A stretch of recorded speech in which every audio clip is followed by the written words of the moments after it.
Welcome to another Pinche podcast.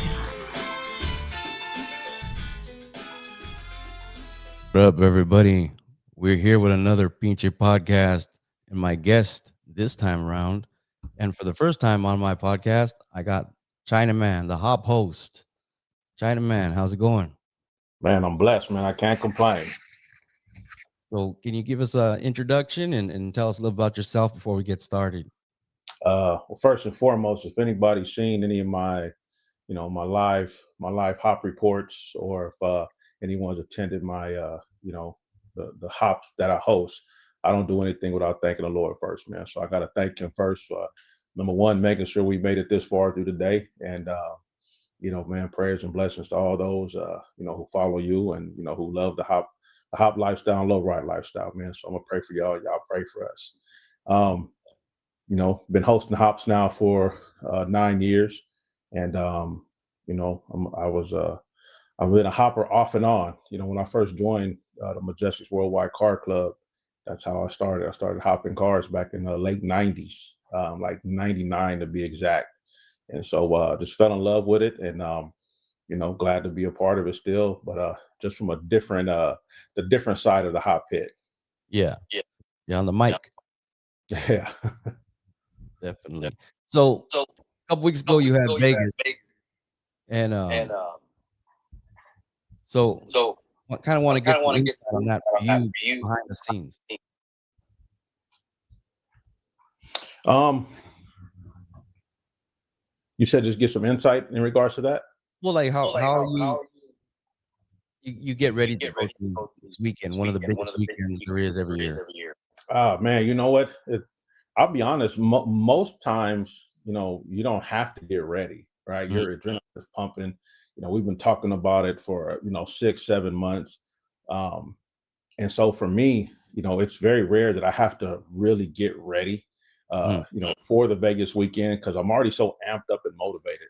Number yeah, one, just because I want to see everybody. There's a lot of networking, throughout the year via social media, right? And a mm, lot of our counterparts live in different cities, different states, across the country. So all the trash talking back and forth about who's the best and who's going to serve who.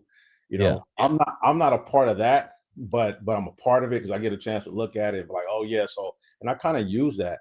So there isn't much that I really have to do in regards to that. But I think the one thing I do is I make sure that I'm up to speed with who's been killing the game throughout mm, that year, who's the up and comings throughout that year, who's new and is looking to break out and make that name. So if there's anything I had to do, it's more just kind of sitting back and just having a quick refresher of what hops have I attended, what hops have I seen, and mm, kind of just going over some of the ones that kind of stood out to me throughout the course of the year. yeah. And then just like logistics behind it, right? You got to plan, get your family out there. You got to be there a certain day. You got to be rested because you're going to be up on your feet for a minute. How do you get yourself situated with that? um, so for me, I think a lot of people, invested in the hop game. I went through some health issues over the past 3 years, and so um, there was a year that I didn't make it, because that's when I was, I don't want to say at my worst, I'll say at my lowest, but um, and it was because I wasn't taking the preparedness, right? Mm, So let's just say this year I made sure that, hey, if I'm gonna be out here, and we know Franks, right? You've been there, yeah, we've been there together. We know they say it's gonna start at this time, but then before you know it, there was 80 hoppers, and now there's 125. So we start a little bit later. So for me mentally, I just make sure that I didn't eat all the bad things, because if you notice, man, I never leave to go to the restroom. I'm once I'm in that zone, I'm in that zone. So yeah, um, the mental preparedness is mainly just remember that I am going to be on my feet for 6 hours, at the very least. So just eat right, drink right, and then try to dress appropriately. mm, There's I'll be honest, this last one, man, I wore shorts, and I wish I would have wore pants.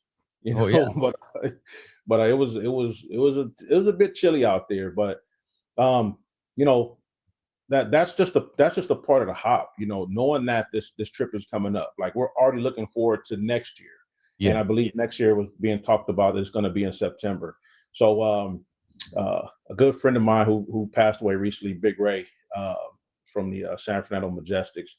So what he taught me years ago, and I want to say maybe 20 years ago. So what he does, and me and my wife and kids, we still do it.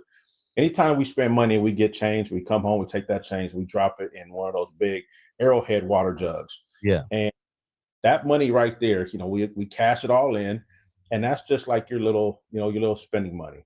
Mm. Believe it or not, you fill that thing up with a lot of coins, man, you can do well over $500. Yeah.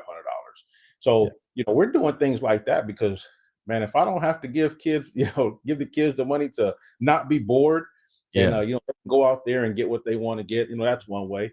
But just making sure that financially we budget it. If we know, hey, instead of going out there just for that, why don't we stay an extra day? Why don't we go a day earlier? So, the planning really, when it comes down to the Super Bowl of super hops, for those two hops that weekend, it really is a 6 month to a year long preparation.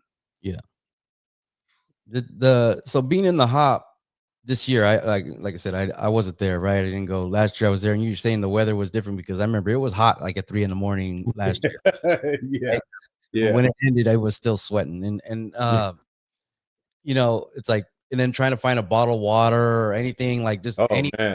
I just end up like someone gave me a beer. I was like, that held me off for like a couple hours, you know what I mean? Because I didn't want Right. to drink too much. I'm not, just try not to die of dehydration and stuff. Right. But like this year, in the hot pit, how was the turnout? Was there anything that surprised you? Was there anything that like any cars you ain't never seen work before, you ain't heard about? Like this is something that like popped for you because there's 100 cars. There's got to be a Yeah. couple that are gonna be like, oh shit, like I didn't expect that. Yeah. I think this year, man, we've had a lot of newcomers. Mm, We've had a lot of guys and girls mm, and girls step up to the challenge. Not saying that they weren't already low riders, not saying they weren't already trying to hop cars, but this year, and I can definitely say out of San Jose and out of Central California, man, they made a huge impact on the hop game. And so seeing some of the trash talking, just I want to say maybe 60 days leading up to the Super Bowl hops, yeah, it got interesting because we still had other hops that we were attending yeah, before we got to Vegas. And so kind of just looking at who's who and okay, paying attention to it. I was not surprised to see the guys, and the new term is, stand on business. I was mm, not surprised to see these guys stand on business because they meant what they said. They yeah, are they are here. They're here to stay. Um, and so, when these guys get there and they're full throttle and they're doing everything they said, I'm yeah, calling out this person, that person. Well, here's the part that they forgot. You're telling everybody what you're going to do. And the minute you get there, before you could pull that trailer off, the big dog is already there yeah, waiting for you to do what you say you're going to do. So you can't even get a hop with the person that you wanted to hop because the big dogs who've been stomping the yard for all these years are like, I've been waiting on this young pup to get here. And, yeah, so the big dogs are waiting for them to unload that trailer and it's just nonstop battle. So just I was really impressed with a lot of the guys that, they didn't bow down. They took their wins, they took their losses. It even took some ties.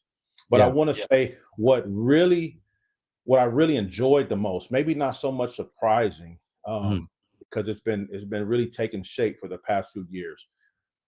What I really enjoyed the most was the love and respect that the ladies in the game are getting. There's a couple big names in there that have been really stomping the pavement. yeah, But this particular hop, and again, this is the Super Bowl, right? We're talking about Frank's and Torres Empire. You have uh, six females that were in that hop pit, mm, and they were battling Friday night at Bill's Chop Shop Hop, which was super cool because I know a couple of the ladies personally. I know their dads, and they were out there. And I'll be honest, man. If you haven't been to Vegas and you haven't been to Bill's Hop, you better get there and be ready because there's not going to be much talking. yeah, It really is a free for all. So to see some of the young ladies out there as young as 14 or 20 years old, out there hopping against the men. Yep. Shout out to the men that kept it respectful, recognize that they are hopping a young lady. Yeah. Um, I was really impressed by that because it's encouraging, it's empowering that anyone can do this. It doesn't matter your nationality, it doesn't matter your ethnic origin, your geographical origin. None of that matters, right? Mm, We're going to get there. We're going to have fun. So I really enjoyed that part of the game, and then to see some ladies get recognized. So I yeah. thought that was cool. But yeah, San Jose, Central Cal, and the ladies, man, that was the highlights of the weekend. Definitely. And it's funny because something just popped in my head because I've always heard and people always ask me, how when everybody's doing the hop and some people their whole body move, they ask why is that? Now I kind of know the answer. I gave the answer, but I want to hear your answer for why is it some people are just so animated when they hit that switch? So it's like dancing.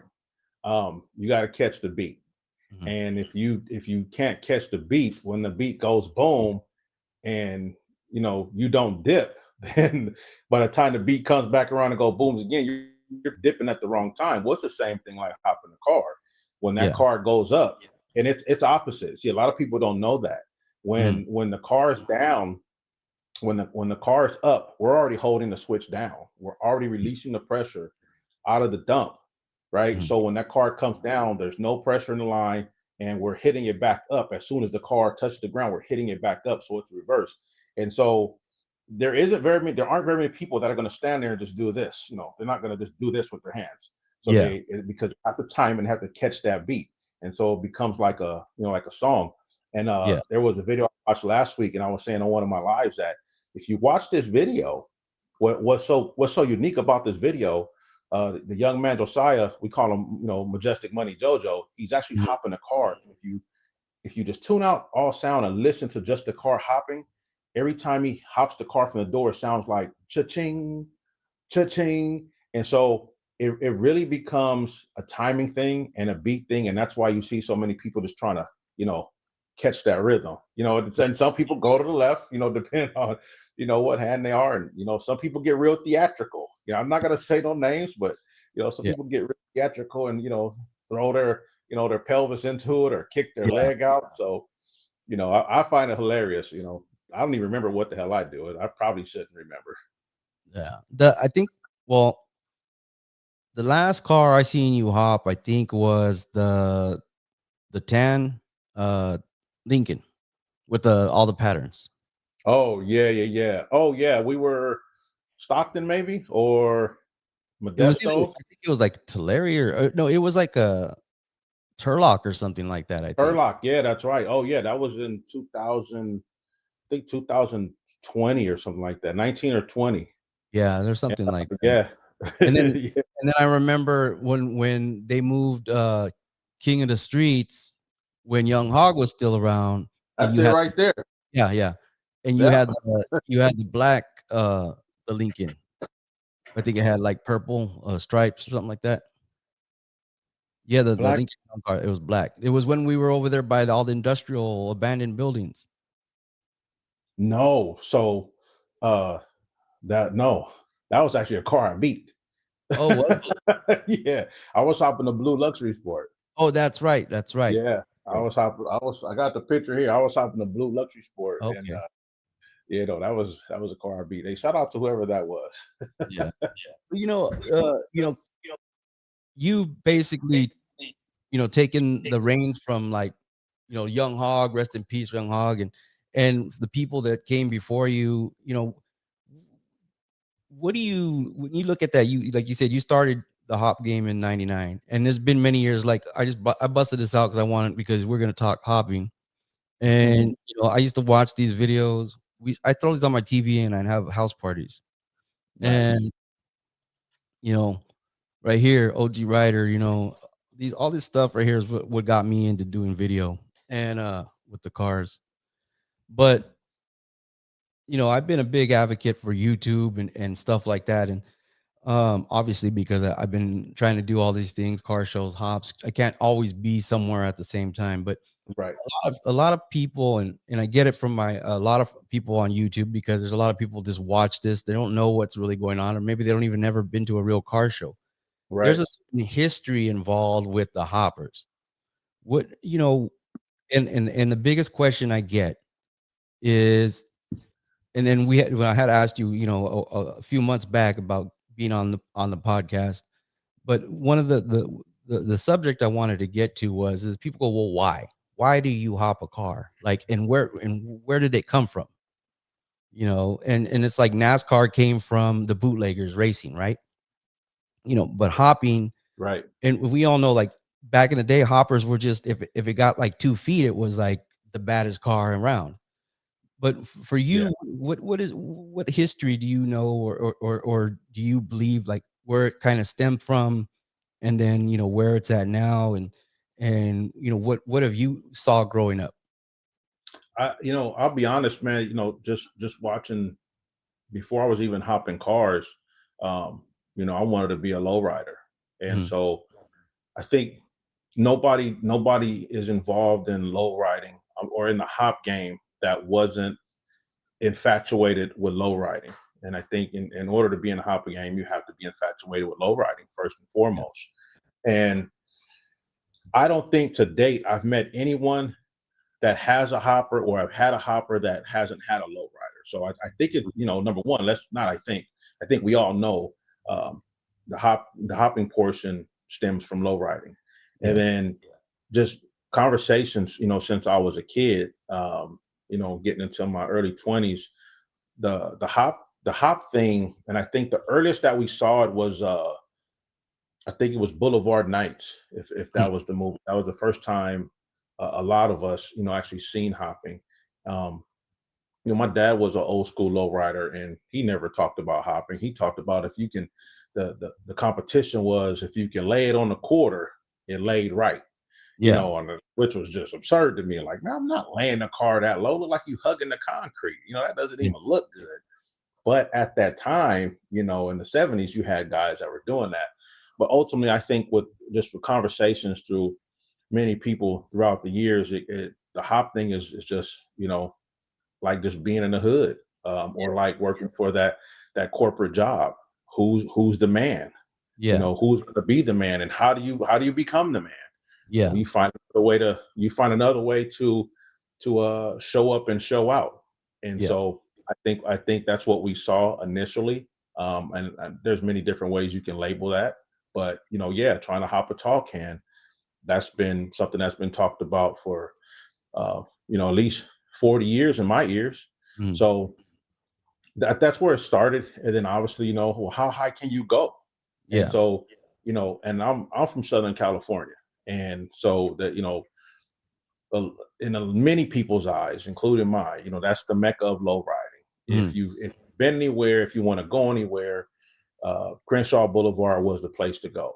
And if it wasn't Crenshaw Boulevard, then you had San Fernando Valley on Laurel Canyon.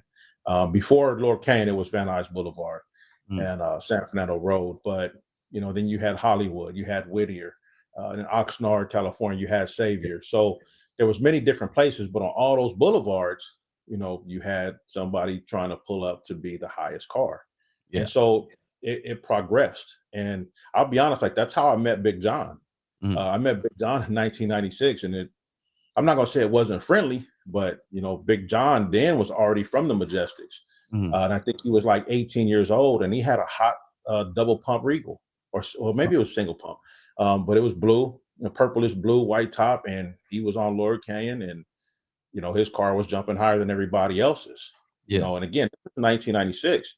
So, and I happened to be with a buddy of mine named Little Steve, and Steve Hernandez, and he had a '79 Monte Carlo built by Lugos, out of Lugos Hydraulics out of Oxnard, and I never forget it, man. We seen Big John coming down Laurel Canyon, and we were in the Shell gas station on Paxton, and that adrenaline kicked in, that testosterone kicked in, like, oh yeah, I can beat him. Yeah. So that was like my really first glimpse into that testosterone, like, oh yeah, we can do this. And then as I got involved and met Young Hog, he was already out there, recording these guys doing this on the streets of LA. So really the height of the game has grown because we have to find out who's the best. Now, are Yeah. we ever going to find out who's the best? No, we're not. Mm. But the game is constantly evolving. Yeah. But it's our way of releasing testosterone and aggression and that Yeah. that warrior sport of who can be the man, because after that it's like, okay, well, where are we going to go have dinner at? Yeah. So but that's the hop game for you, man, honestly. And is it honest? Is it? I'm trying to figure the word. Is it safe to say that a lot of people that are competing out there, they're shop owners? I mean, I tell people, some people ain't, not everybody with a hopper is, but I think a lot of people with a hopper, they have a business. And the reason why they're number one is because they're building cars, and they're not building hoppers for everybody. They're building, your street car, your lay and play, they're doing framework, they're doing restoration.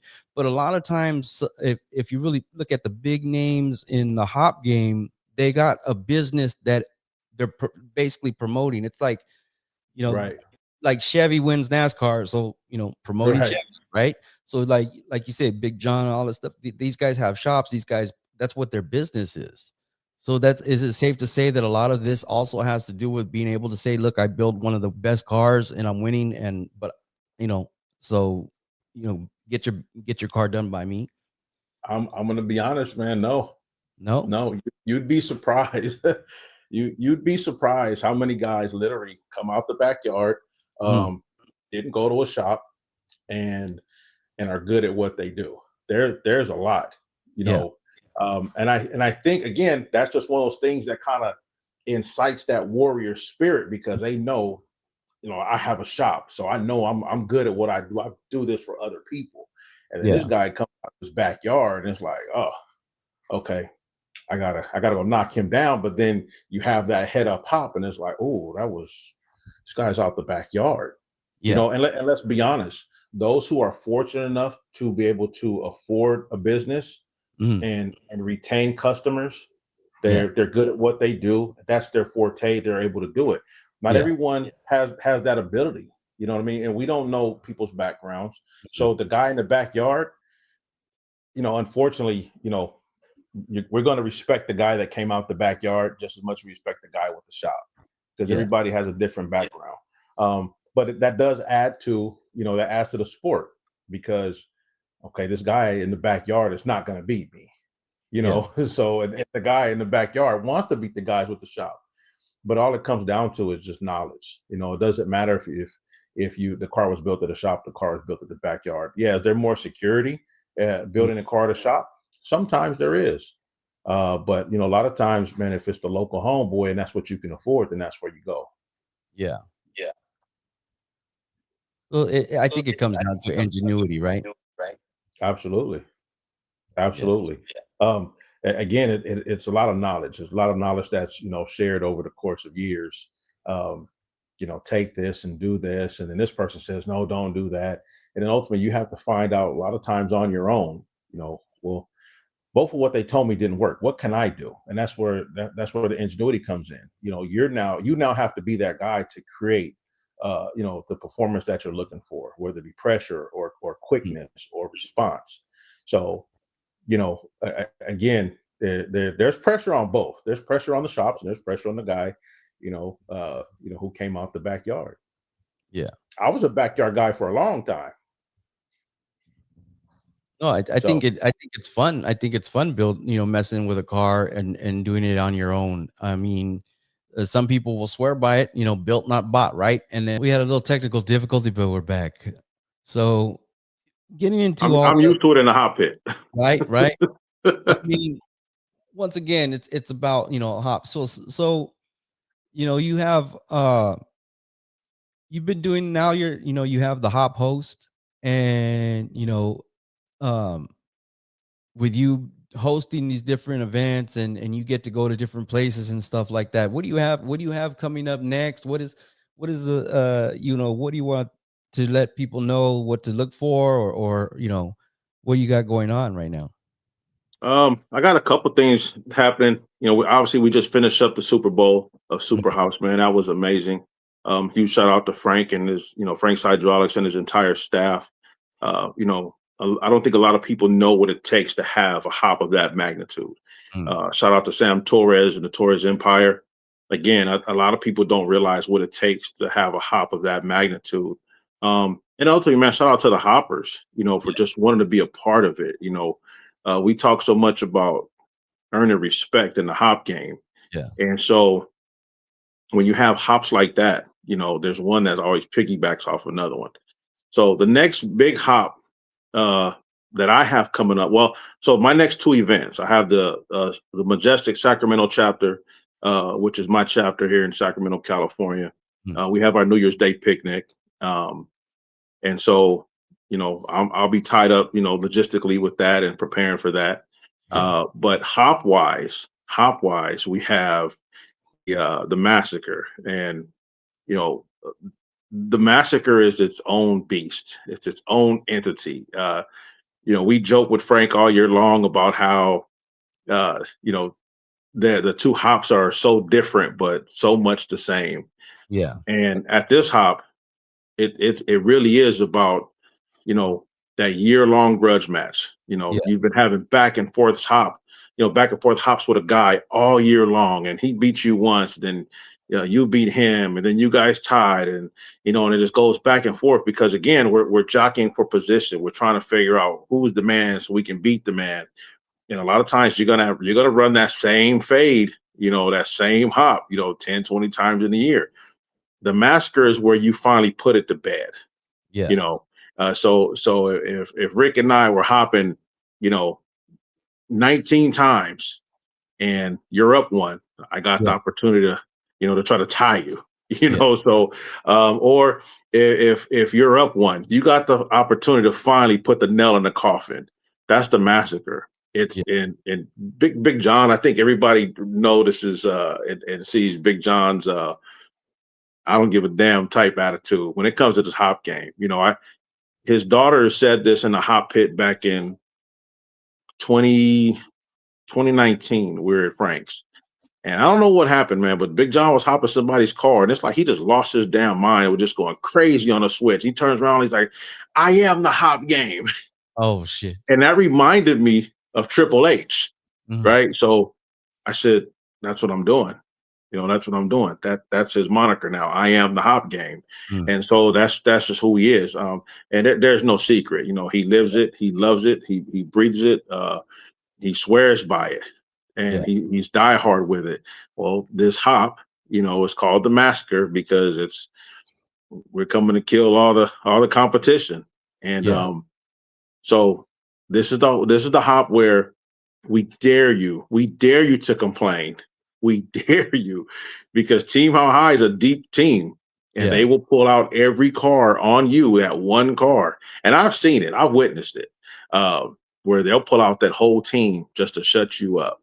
Yeah. So and that's the massacre, man. So it's like that one, there's no preparation in that one. That was that, I just wake up like, this is gonna be a fun-filled, interesting day, so that's the next big hop that's coming up. And then after that, February 21st and 22nd will be at in Frank's in Arizona, Frank's Hydraulics, and we got the Frank's Super Hop where respect is earned in the streets. That hop used to be dubbed an after hop. Mhm. And then it kind of just took a life of its own. And that hop was really about unification and bringing people together.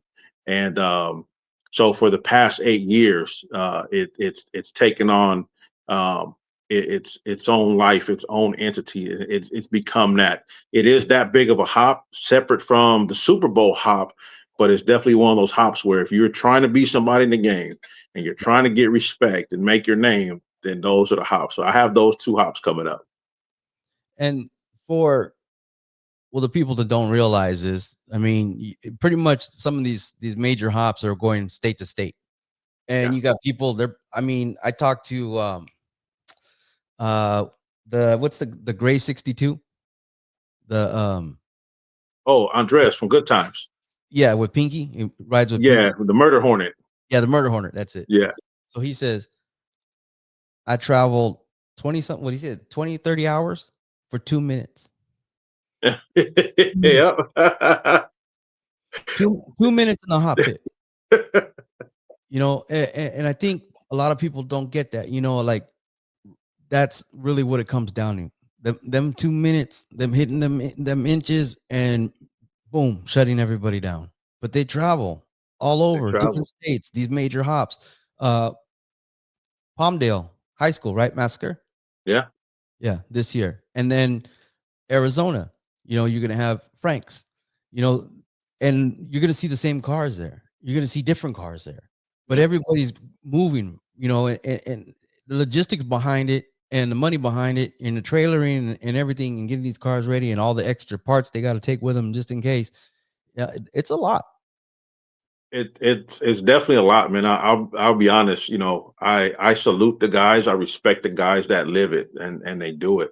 And you know, Andres is one of them. You know, the Murder Hornet is definitely one of the top contenders in the country. You know, not just on the East Coast, in the country. Um, and it's because mainly because it's a 62 Impala Yeah. doing, you know, 100 inches, and the car lays down to the rear bumper on the ground.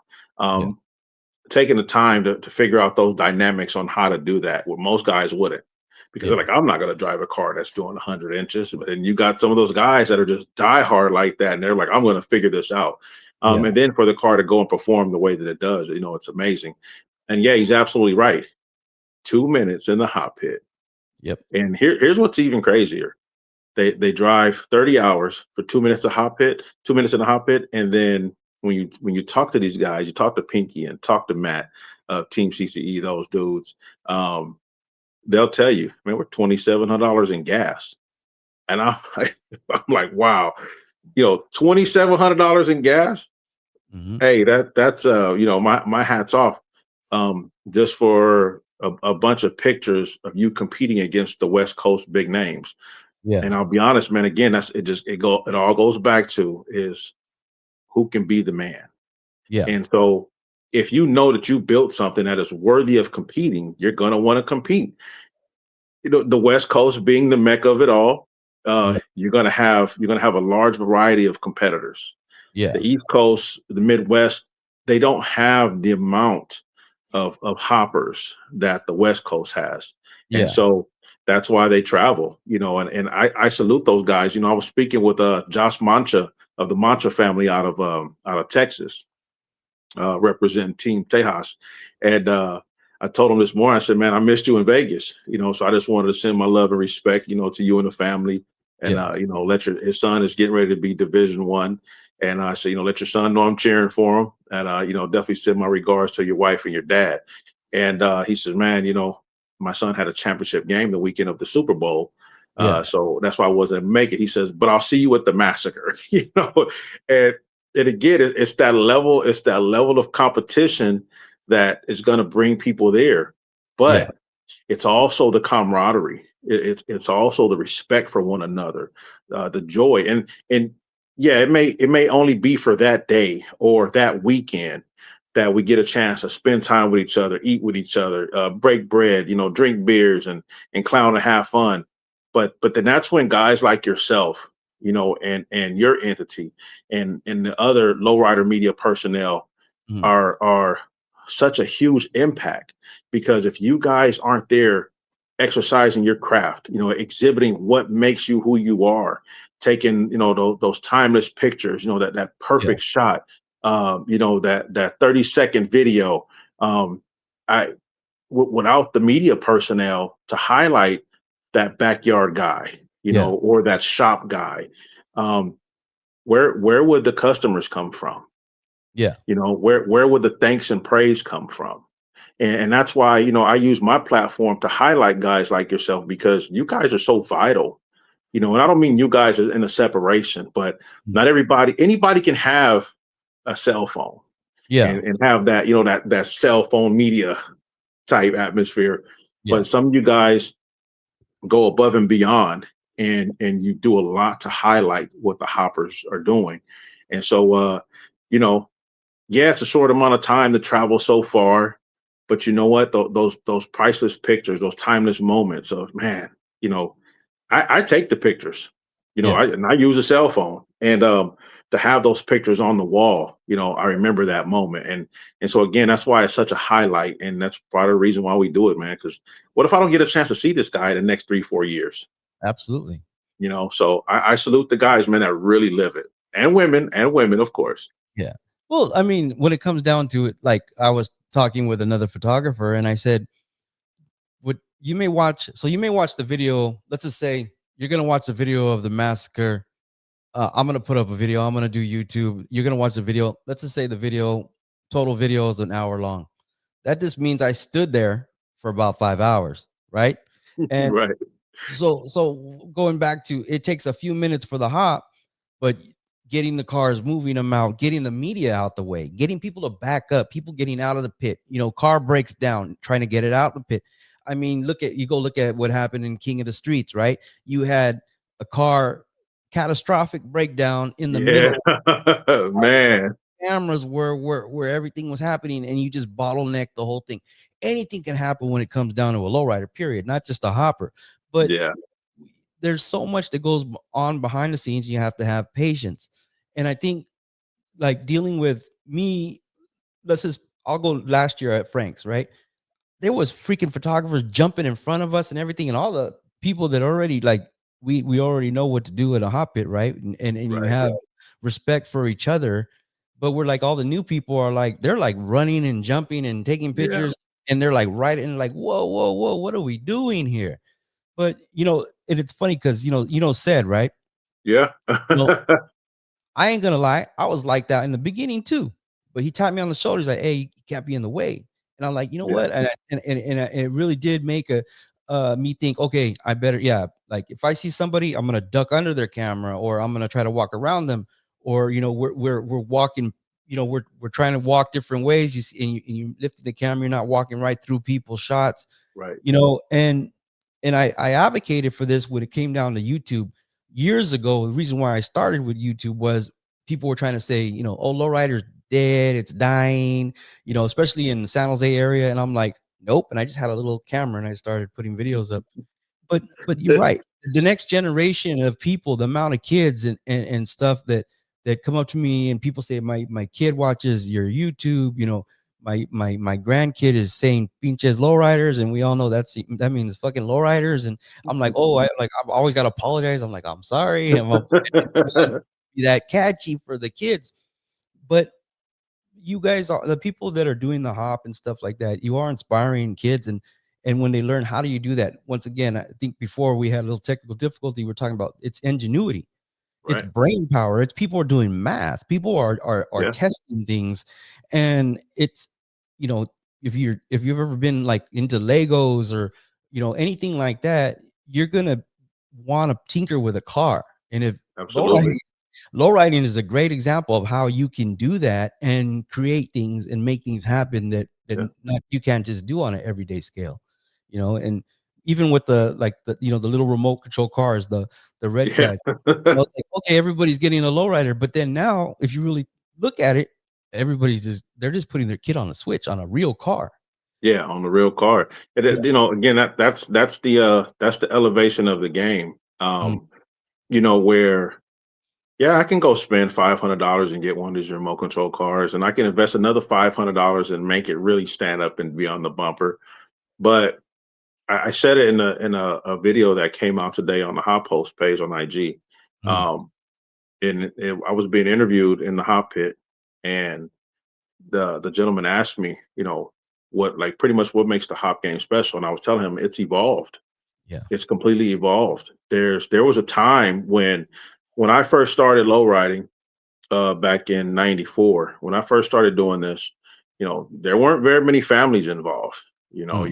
You had the guys and their girlfriends, Yeah. and a lot of clubs like mine specifically, we didn't allow girlfriends and wives to be around Mhm. because unfortunately, girls attract men. Well, when you're on Crenshaw Boulevard and there's there's a ton of men, there's a possibility of, something could be said. So Yeah. one of the rules that the Majestic Scar Club had at that time was, wives and girlfriends were not allowed. Yeah. So it's changed now because a lot of those same guys are grandfathers, Mhm. and they pass down, their love of the lifestyle to, their son. And so Yeah. now their son or daughter is low riding and has their family. Well, it's only right you bring out your grandmother and grandfather, right? So now you have that generation that passes down to the next generation, and they're sharing it together. And Yeah. that's what we have today. No matter where you go, in present day, 2025, you see, guys like myself, with their fathers or mothers out there. You see, I'll use Serena, for example, from Mhm. Six Side, you know, full-time mom, has kids. Her daughter's on the switch. She's 14. Yeah. The chances of her daughter, passing this on to her kids and having the opportunity of low riding with their grandmother, when Serena's 60 is a strong possibility. Yeah. And so that's just what it comes down to. The game has evolved, period. Not just the hop game, but the Mhm. low riding lifestyle has evolved all the way around. And so that's what makes it fun. It's we're some are gonna, if you like the remote control car, that's cool. But it's Yeah. got to the point where I'm just gonna pass you the switch. Yeah. And now we got kids out there. You know, I know there's, like, for example, you have JoJo. Mhm. Um, yeah, out of what's the name of his car club? I can never Esta vida? remember. Estavita, right? Yeah. With the Lincoln. Yeah. Unfortunate situation that just happened, but he's a hopper. And Mhm. it was passed down to him from his family, from his parents. And I think he started hopping at like 8 years old, 7 years old, 8 years old, something like that. And then you have little Jimmy out of San Jose with Viejitos. Mhm. Um, and then Ruby, Jay Cush's sister, Yeah. Mito's daughter. She's hopping cars. And you got Big John's daughter. That when the kids are hopping cars, Yeah. Jazzy, I don't want to make sure I say her name. She'd be mad at me. Uncle, you didn't say my name. But Jazzy, she's hopping cars. Mhm. When you get the kids hopping cars, it's like, oh, I got to take a step back. Because again, it goes back to the competition of the sport. Yeah. I'll have my son serve you. I'll have my daughter serve you. So when we think that the lifestyle is getting ready to dwindle down, oh, it sucks and it's dead. No, it's not, because there's kids out here that will serve you. For example, let's look at Leo from the High Desert Majestics. Mhm. His son is 13, little Leo. We call him King Leo, 13 years old, and he can hop anything. And I don't know if you were there, but we were at the Tavares show. Believe it was last year. Mhm. Leo passed one of his daughters a switch. She never hopped a car before in her life, and she put it on the bumper. So that's where we are now. Yeah. When we've got to that highest height, we'll create a new level. Yeah. And so I could talk all the smack to you in the world, and if you keep talking, I'm gonna have my kids serve you. Yeah. So I love it. I'm not gonna lie. No, and that's I think that's, for me, it's exciting. It really is, Right, because it's like you just see, like, it's not just that it's getting passed down, but it's gonna be progression, like with right. anything, right? And I think that that's people, like I said, a lot of people, to them, they don't understand the hop game. They don't understand the process. They don't understand why they think, oh, I hear a lot of people like, oh, they're just destroying cars. No, they're building these cars on purpose to do this. Whatever. Some people have cars that, like you said, they can drive. They're fully functional, and some cars are just designed to hop and like a drive into the pit. Mhm. And the the the reality behind it, though, is that, yes, the different generation that's coming along, what are we going to do? What's going to be the next big thing? What's going to change? Or is it all just going to be the same? We're just going to have, a younger people doing it. Well, let me speak to those who say they don't understand. We're just beating up a car, we're tearing up a car, right? And I've Yeah. had this conversation many a times. What's the difference between a guy hopping a car in competition, whether it's for money, Mm. whether it's just for respect, or whether it's just for fun, right? What is the difference between that and a car that is built to go around circles for 500 laps? What's the difference? It's a competition, right? Yeah. The chance of you tearing that car up with that fiberglass body, Mhm. It's highly likely Yeah. you're doing 200 miles per hour in circles. So that's the first one. The second one is, what's the difference between a car hopping in competition, again, whether for fun, for money, whatever it is, and a car that is built to go straight down a quarter mile at Mhm. 150 miles per hour? The chance of you tearing that car up is highly likely. So Yeah. what is the difference? We're investing the same money, Mm. sometimes more, sometimes less. If you can ask the question, for those who do ask, because it happens, if you can ask the question about why would we be doing that as a tear up a car, explain to us what the difference would be of you driving around in circles for 500 laps Yeah. with and everyone around you has to have earplugs in because the decibels of the sound is deafening. Yeah. So if someone could tell us that, then we're going to say, well, Chinaman already told you why. Yeah. Because it's fun, it's competition, it's what we do. And then you Yeah. know what the answer is going to be when they say it? Well, because it's fun, it's competition, it's what we do. So Yep. the answers are exactly the same if you're hopping a car, or if you're going in circles for 500 laps, or you're doing a quarter mile at 200 miles per hour. It's Yeah. all the same. It's what excites us. It's what was passed down to us.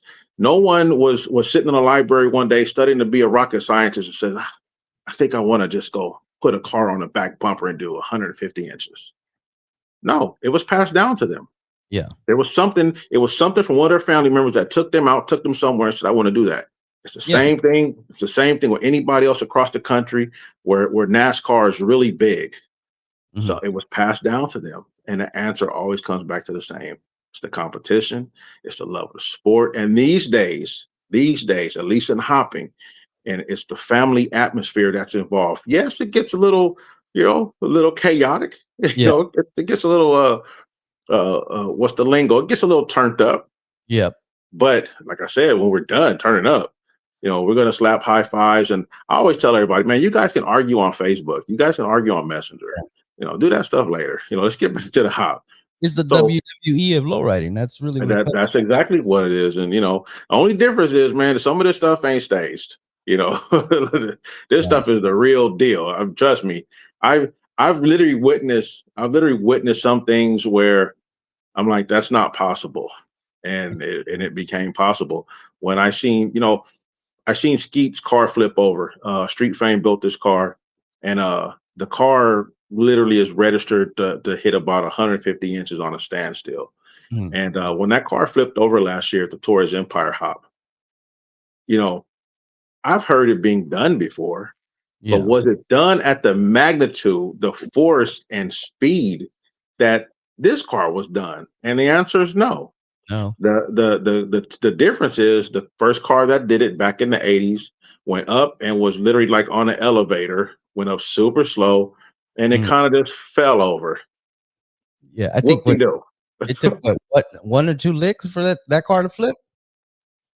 you know, I I gotta I'm look gonna the I'm gonna say it didn't take very many, that's for sure. I'm gonna say, so there's a difference with the hoppers. Yeah. To me, they don't count, bouncing the car as a lick, Yeah. right? Which is that first hit. They don't count that. I count that. Yeah. If the car is in this position and you tap it up, and you start from here to go, those are licks. Like, Yeah. no. The lick is when you really get into it. And I'm like, man, this could be such a different conversation. So so it took 2 licks. They took off, the car came down, they hit it one more good time, and the car just went over. Yeah. So, and again, that's just ingenuity, Yeah. figuring out, you're figuring out what the grade is on the rollback, because it had to have a little bit of rollback. Now, don't get me wrong, I've seen that car damn near flip over on flat land. Mhm. So the power and pressure is there, but the timing has to be there. So, Yeah. again, we're constantly evolving. Yeah. I'm sorry, evolving, to different heights. And don't be surprised, man. You never know what we're going to see at the massacre. We might see some things, at the massacre take place. Absolutely. So it's like the street hopper, the everyday street hopper, you're gonna get what the street class, usually the first cars that roll in. What advice do you have, or what do you see when people are like, oh, I can only, I'm only going to get a little bit, like a few inches, the potato chipping, right? Mhm. You know, but you see them, they're always willing to hop their car, but they know they're not even nothing close to the big dogs. So those guys to me are the most important guys. And Mm. the reason I say that is because I was that guy. If you can get past the stage fright, Mm. because you're in that squared circle, right? Yeah. It's like the WWE. You're in that squared circle. You're gonna pull up in front of everybody. They're gonna bring that ruler over to your wheel, and you hear the DJ in the background, and you hear the music, and everybody's watching you. And every car in that hot pit is probably gonna do 50 or better. And Yeah. your car is probably doing a soda can. But you had the courage to get out there and do that. That is the beginning of your inner beast. Yeah. That is the beginning of what's going to make you say, "Oh, I got to have more," because now you have an actual number, a realistic number on what your car does. And Yeah. then once you find that out, and it's going to make you, really want to compete. And see, the Mm. difference today we have social media. Yeah. Today, man, we got text message pictures. We didn't have this back in the 90s. So, like, for example, when I started, I started with Fat Joey, rest in peace. Joey's Hydraulics. He's the one who got me going. And then me and Big John linked up. And actually, it was me, Big John, and Fat Joey. Yeah. And we were all from the Majestics out of San Fernando Valley. And we're trying to figure out how do we climb to the next level. Yeah. And at that time, without social media, there was not even what's that old Lowrider platform, Lay It Low. There wasn't even Lay It Low at this time. We had to figure out who were the guys to beat by going to the cruise spots. That's how we found out. And so when I saw that Switchman from the Individuals was the guy to beat, I knew that was the guy I had to go after. How do I get there? Well, I had to start looking at everybody else he was hopping, and he was hopping guys who were trying to beat him. So I would look, and if I knew he was doing 41 inches, I want to see what the other guys are doing. And little by little, no one's going to go from 12 inches today, 41 inches tomorrow. Mm. Unless you're paying for that. You got to put the bag up to get that. And so there's some ingenuity there. There's some knowledge there. And at that time, we're up and coming. We don't have all the knowledge. So long story short, I went out there, myself, John, and Joey, and we went looking for the guys to beat. And one by one, we started knocking them off until finally we knew what we were doing was working because we were getting a little recognition. Yeah. Again, no social media, no text pictures, none of that. And then one day, Young Hog put a video up with a car, and that's what got the recognition. Mm-hmm. Oh, there's a contender out there. And that when Young Hog really started taking that to the next level in 1997, 98 is when a lot of us were like, oh yeah, there's competition out there. We got to go get that. And so that's what we did, because now with him doing that, we were starting to see that there's people in different cities and different states. So now we're trying to see, who's hot in Oxnard, who's hot in San Diego, who's hot in Bakersfield, who's hot in San Bernardino, who's hot in Sacramento, San Jose. San Jose always had the name when it came down to the hop game in Northern California. The actual name of, it came down, like the big dog of hoppers was always here in Sacramento with Dave Marquez. Mm. But those were the names. And also, don't let me forget the Del Toros, So back when I started, I already knew who Dave Marquez was. I knew who Del Toro was. I knew that San Jose was the city. That was the hot spot. So how do we know that? Well, we knew that because we didn't have social media, but we had a videographer who was sharing that across the world. So that's how we try to elevate, by watching these videos or going to those cruise spots to see, who was the guy to knock off, or how do you compete? And then we went home with the tools that we were, I don't want to say given, because, we're out there looking. And I'll be honest, man, like, we all done it. We would walk around the car to see what's different on this car from what we have on our car. And you just try to find a way to fine tune. And so that's how a lot of competitions were back then. Today, I think the game is so dialed in to where you kind of just know where you want your car to be. You can go to a shop, you can go to the backyard and say, I want to do 95. All right, these lower arms need to be this long. They need to mount right here. So the game's definitely different. Back in the 70s, 80s, and 90s, we were still being innovative. and trying to figure it out. Because, we had legends like Gary May, who refused to use weight and want to figure out how could he generate more pressure out of a pump. Right. And so with guys like that not here anymore, we started to lose a lot of that OG sense of building pressure. And so for us, it was like, we'll just add some more batteries. With more batteries, you now have more weight. So, again, man, it was a full learning experience, and now it's just elevated, and something that you said earlier, a lot of people are the built, not bought. I'll be honest, I used to think that way until I realized that if I was in that person's shoes and I was beneficial enough to go out and buy a car done, I'd do the same thing. Because I want to be in the game now. I want to hop right now. I don't want to wait for them to build my car and it takes 3-4 months because I'm doing a frame off. And today's prices are just ridiculous. So it takes a little bit more to actually build a hopper. So yeah, if the opportunity is there to go buy one, then I salute you guys that are going to go do that, because I want to see you in the game now. Well, and once again, it's like anything else, right? People say, "Oh, you got a really good camera." No, it's the switch, man. It's whoever's on the switches. The car, you can buy the car, but if you don't know how to do this, it's not going to do nothing. And it's like if you don't have experience behind the camera, it doesn't matter how expensive you spend it. So you got to remember that it's the using it, the being on the switches, and some people own a couple cars and they just hand it off to everybody else, and that's whatever. But at the end of the day, that's what they want. They want to see the car they have make right. that, make those inches. And again, so we use that to our advantage. Again, we're all there for the same. Even me as a host, I'm there for the competition, and I'm not competing with anybody. But that's what I'm there for, right? Because that's where the excitement is. So some of these guys, they're going to hand their switch off, but best believe they pay top dollar to get that car to perform the way they want it to perform.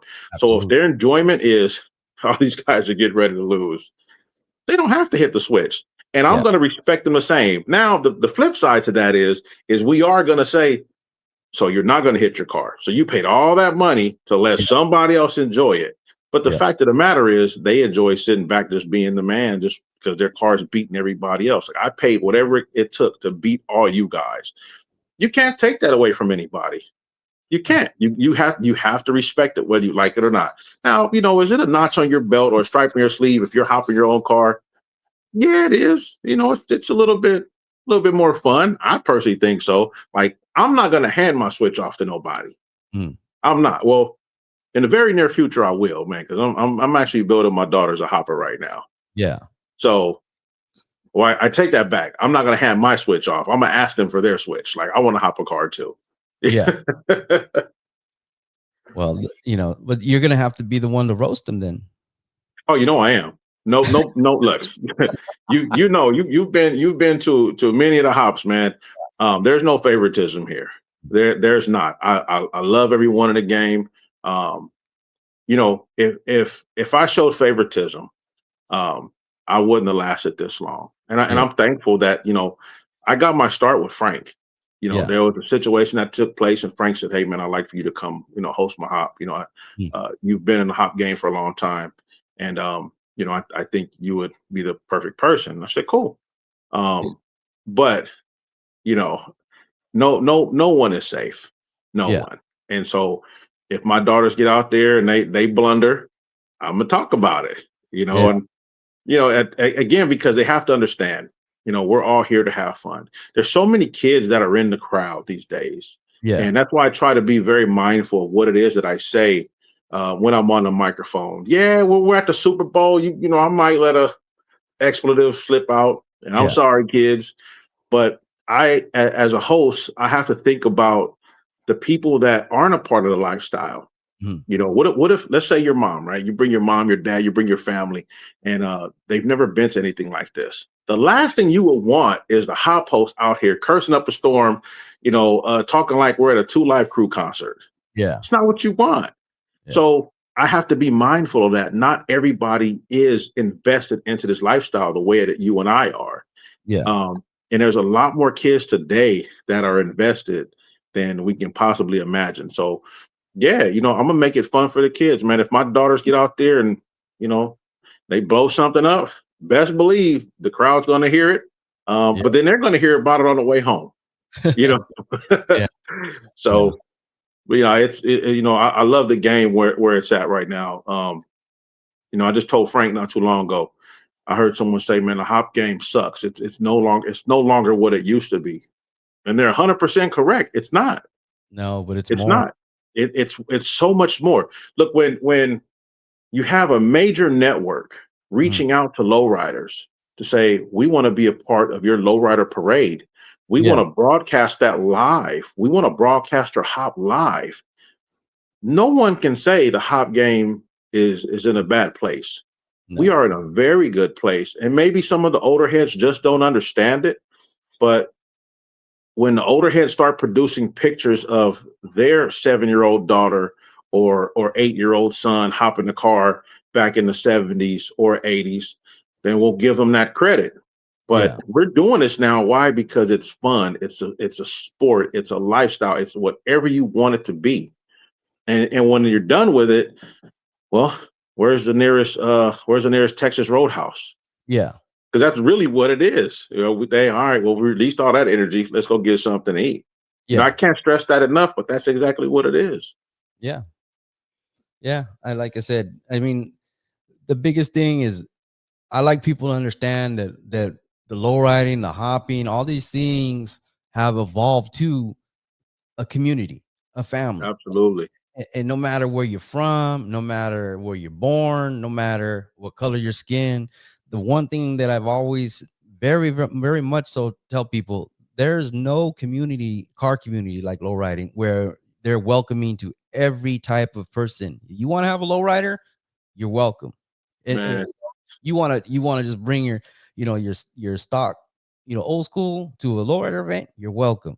It's the most welcoming car community. There's a lot of competition. Yes. But the thing is that it's the most diverse car community there is, plain and simple. And it is absolutely. Absolutely. I mean, I love everything you said right now, man. I'm sitting over here with goosebumps because, I look at the lifestyle and I know the way my dad started.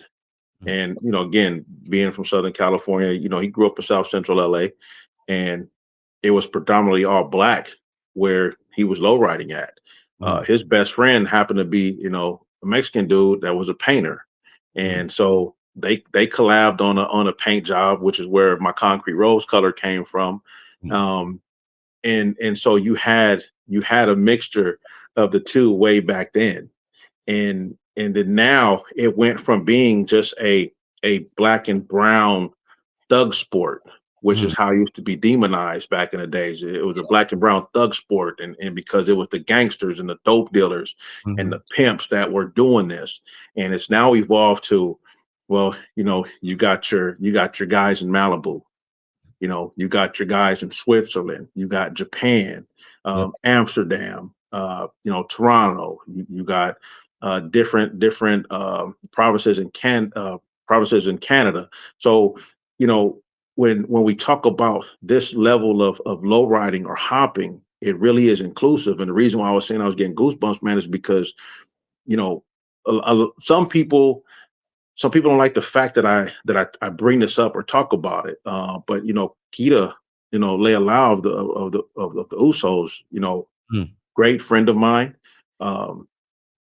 best mentor a man could ever have, a woman could ever have, because I've said this many times, man, that's the face of low riding. Yeah. He showed the world that you didn't have to be brown to be a low rider. You didn't have to be black to be a low rider. You could be Samoan. You could be whatever. And that foundation of humility that he exhibited to everyone. Yeah. It was amazing. And so I made it a mission, with his inspiration, with his own words many years ago, to do what you can to unite people. Yeah. And that's why, like, for example, not getting off topic, but that's why I started the Majestics Car Club here in Sacramento, because a lot of people said they'll never accept the blue car club. We're not a blue car club. Yeah. We're a lowrider car club. Yeah. So if we're a lowrider car club, what color is that? Right? It's not a color, because anyone could be a part of it. And so it's taken years to kind of tear down that wall even from within for Yeah. people to understand that, yeah, it's just a lowrider car club. Now, maybe because it started, in Southern California. And here's the funny part: where people find out that the Majestic's Lowrider Car Club was started by some white guys. Yeah. People are blown away by that. But when they hear the truth, I'm like, oh, really? Yeah. So it's not what you think. We are a car club, no different from the Usos. We accept everybody. Come as you are. It doesn't matter what part of the world you live in. And so that was the reason why I wanted to do it out here. And I had no thought process of doing that. I was fine with being from the San Fernando Valley Majestics. Yeah. He just said, if you do it out here, you'll start to tear down those walls. If you listen, just listen to me, because no one's listening. No one wants to help. If you listen to me, man, they'll listen to you. Yeah. And so I just took it and ran with it. And I think one of the biggest things that was said, it was meant to be disrespectful. That why is ChinaMan trying to be like Kita? Who does he think he is? He's always trying to be like Kita. I'll be honest, man. That was the most disrespectful comment I've ever had, but in a most positive way. Because why wouldn't you strive to be like a man who embraced every nationality to lowride? Yeah. To my understanding, Usos have a chapter in Guam. Yeah. I didn't even know that they had lowriders out there. They have lowriders in Australia. So a lot of these lowrider clubs are now branching out, and they're attaining members from different parts of the world. Yeah. Well, when we talk about the unification and we talk about how it's evolved in the family, Kita is first and foremost when it comes down to that.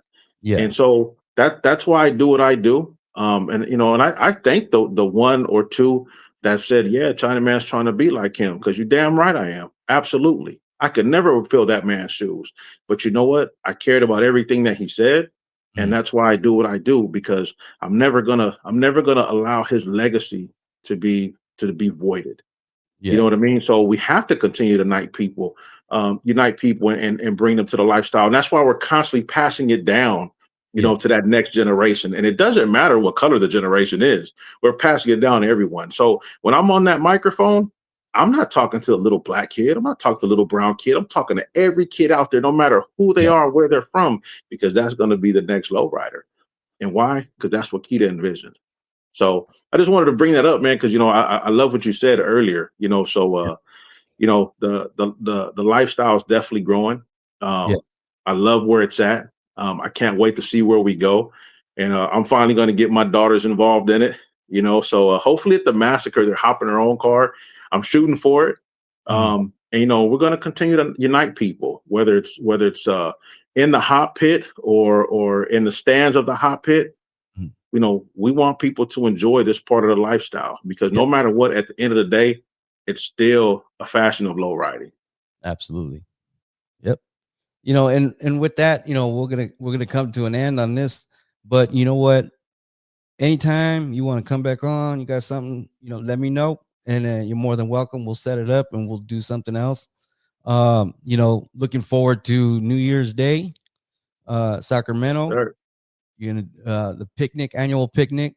And yes, there's annual picnics everywhere, but there'll be one in San Jose. But this year I'm gonna go to Sacramento, trying to move around, do things differently. But I've been going to Sacramento for a few years in a row, and I did San Jose this last 2 years in a row. So I want to go back to Sac and cover that and get all them photos and videos and everything, because I appreciate it out there, and it's one hell of a time out there. I like the park out there too, and so I'm looking forward to that, and hope the weather cooperates. It's not too cold. You know what, man? I'm gonna say this. We have been so. A lot of people don't know why we started doing that picnic, and it was because of Kita. Kita said, if you do this picnic out here, man, it'll change the game. And when he actually texted that to me, because he had already had a stroke. So he at that, unfortunately became nonverbal, but so he texted to me and said, do the New Year's Day picnic. And I said, well, I can't, because, the Compton Majestics have been doing it for almost 30 years in Southern California. Yeah. And he says, if you do it here, man, you'll unite people, you'll bring people. And,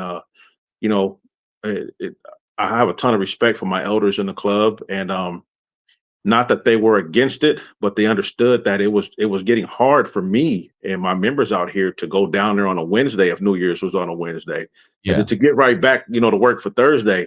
And so I expressed it to them, and they understood.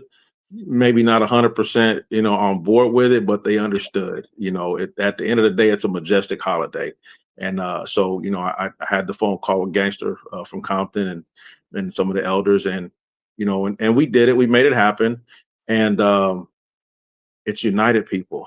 It's Yeah. brought people together, and I'll be honest, people who have a dislike for me for whatever reasons because my shirt is blue, they still come, and I still welcome them, Yeah. because the lifestyle, as you said earlier, everyone is welcome. Yes. Everyone is invited, man. Come hang out with us. Come see what it's like. And that the New Year's Day picnic here and in Southern California, it's all about bringing the culture together.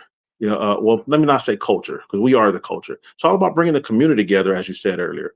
We are a huge community, and we're very welcoming and very inviting. And so that's the reason why we did it, man. Keita said, "Do this," and we've done it, and it's been a huge success. And I definitely appreciate all the times I've seen you guys out here because I'll be honest, man. Not everybody captures. Not everybody captures everything. Yeah. There's certain things that are being captured. I'm like, oh, that's cool. But then I actually get a chance to sit and watch like a long extended video. Yeah. And I love it because I know what Keita's vision was. And so now it's taken on a life of its own, but still first and foremost with the ultimate goal of it being a unity picnic. And that's why it has that label, the Majestic Sacramento Unity Picnic. And we actually do it with about 9 other car clubs as well, because Yeah. unity isn't created by just one person. Mhm. It takes people that believe that unity exists. And so that's why we do it. And we do it with with a strong group of car clubs out here. Yeah.